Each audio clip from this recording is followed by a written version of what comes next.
Close your eyes for a moment and imagine this. A young American soldier sits down for a military portrait. He adjusts his uniform, the neat wool jacket, the brass buttons, the tie. He puts on his cap with the small eagle emblem of the United States Army. The photographer tells him to hold still. He lifts his chin, looks straight into the lens, and for a second, the seriousness slips. You can see that he is just a boy, 19 years old, someone's son, someone's brother, someone who still carries the innocence of the life he left behind. This young soldier is Harold Richard Fletcher. And today, we bring back his story, not only to honor him, but to remember a battle that swallowed thousands of lives, a place the soldiers called simply the Green Hell. This is the story of the Hürtgen Forest, the story of sacrifice, courage, and youth cut short, the story of Harold. Harold Richard Fletcher was born on October 8, 1925, in Boston, Massachusetts. He grew up during a difficult time in American history, the years of the Great Depression. Like many families, the Fletchers knew what it meant to work hard, to save every penny, to support one another. Harold had an older brother and an older sister. He was the youngest, the one the family often protected, the one everyone teased gently, the one who looked up to the others. By the time he turned 18, the world was already at war. Newsreels showed distant battles, burning cities, and young men marching across Europe, and the Pacific. Patriotism ran strong among American youth. Many felt it was their duty to help bring the war to an end. And so, like millions of young Americans, Harold enlisted. He put on the uniform of the United States Army. Soon his life would take him far from Boston, across the Atlantic Ocean, into a land scarred by years of conflict. Harold was assigned to the 28th Infantry Division, specifically the 110th Infantry Regiment, a unit with a long, proud history. By late 1944, the 28th Division had already fought through France and Luxembourg. They were battle-tested, but exhausted.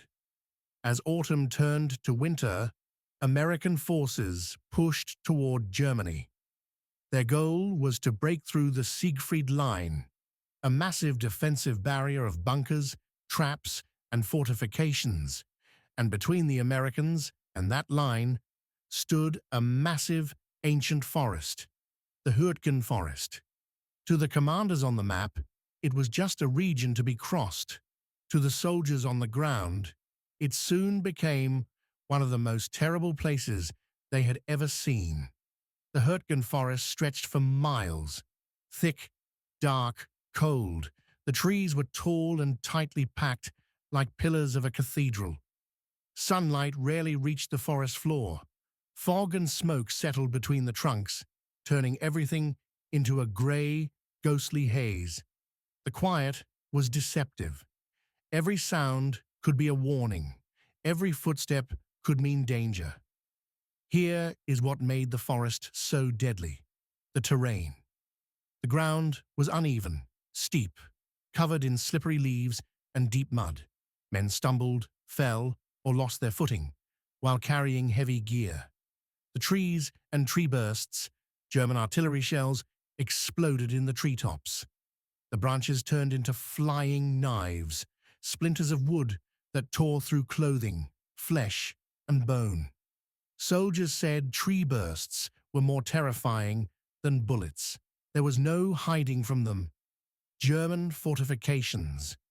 The Germans had dug in years earlier, concrete bunkers, hidden machine gun nests, miles of barbed wire, and mines. They knew this forest. They controlled it. The weather-cold rain soaked uniforms. Fog rolled in at dawn and dusk. Winter winds began to bite. Hypothermia became as dangerous as the enemy. Psychological toll. Many soldiers later wrote, that the Hürtgen changed them forever, not because of any single battle, but because danger never stopped, not for an hour, not even for a minute. This was the world Harold entered in November 1944. By early November, the 28th Infantry Division was ordered to attack deep into the Hürtgen Forest. The goal was to take several villages and secure roads needed for further advances. But the cost was unimaginable. November 2nd to 12th, the 28th Division fought relentlessly. Days blurred together in cold rain and artillery fire. Entire companies were reduced to scattered survivors. Reports from officers described their men as exhausted, hungry, and running dangerously low on ammunition. November 13th, the situation worsened. Fog thickened. Communication lines broke. Medical evacuation became nearly impossible. German resistance intensified as reinforcements arrived. November 14th, Harold's final day. On this day, soldiers of the 110th Regiment faced some of the heaviest fighting of the entire operation. Artillery rained from above, exploding in the branches. Machine gun fire echoed through the trees. Mines and booby traps lay hidden beneath the leaves. The regiment suffered devastating losses, and among those killed was Private Harold Richard Fletcher, just 19 years old. He died in one of the deadliest, most misunderstood battles of the war. To understand Harold's fate, we must let the veterans of the Hürtgen speak for him. Some described nights when the forest was so dark they couldn't see the person standing next to them. Others spoke of the silence right before artillery hit, a silence so heavy that men held their breath until the treetops exploded. Many recalled the constant fear of mines. Every step felt like it might be your last. Letters written home described cold meals, wet socks, sleepless nights, and the feeling that the forest was alive, watching, waiting. Harold was part of this world. He walked these same paths. He heard the same distant explosions. He felt the same cold creeping through his uniform. And he faced the same dangers that countless soldiers wrote about with trembling hands. After Harold's death, his remains were laid to rest at the Henri-Chapelle American Cemetery in Belgium. This cemetery is the final home of nearly 8,000 American servicemen, many of whom died during the brutal fighting in Belgium and Germany.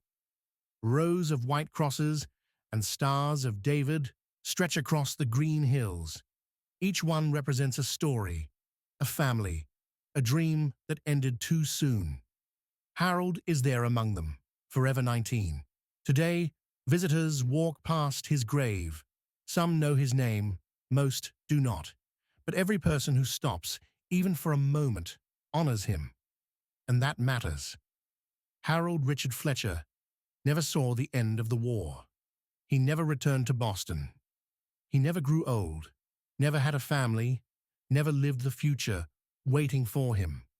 But through this story, we give him something he lost, a voice. The Battle of the Hürtgen Forest is often overshadowed by larger, more famous battles. Yet it remains one of the most painful chapters of the American experience in World War II. By remembering Harold, we remember all the others, the thousands who fought in the cold shadows, who carried their rifles through the mud, who faced fear every hour of every day. Their sacrifices built the peace we live in now. And peace always has a price. So today, we say his name, Private Harold Richard Fletcher, born October 8, 1925. Killed in action, November 14, 1944. Age 19. You are not forgotten, Harold. You never will be.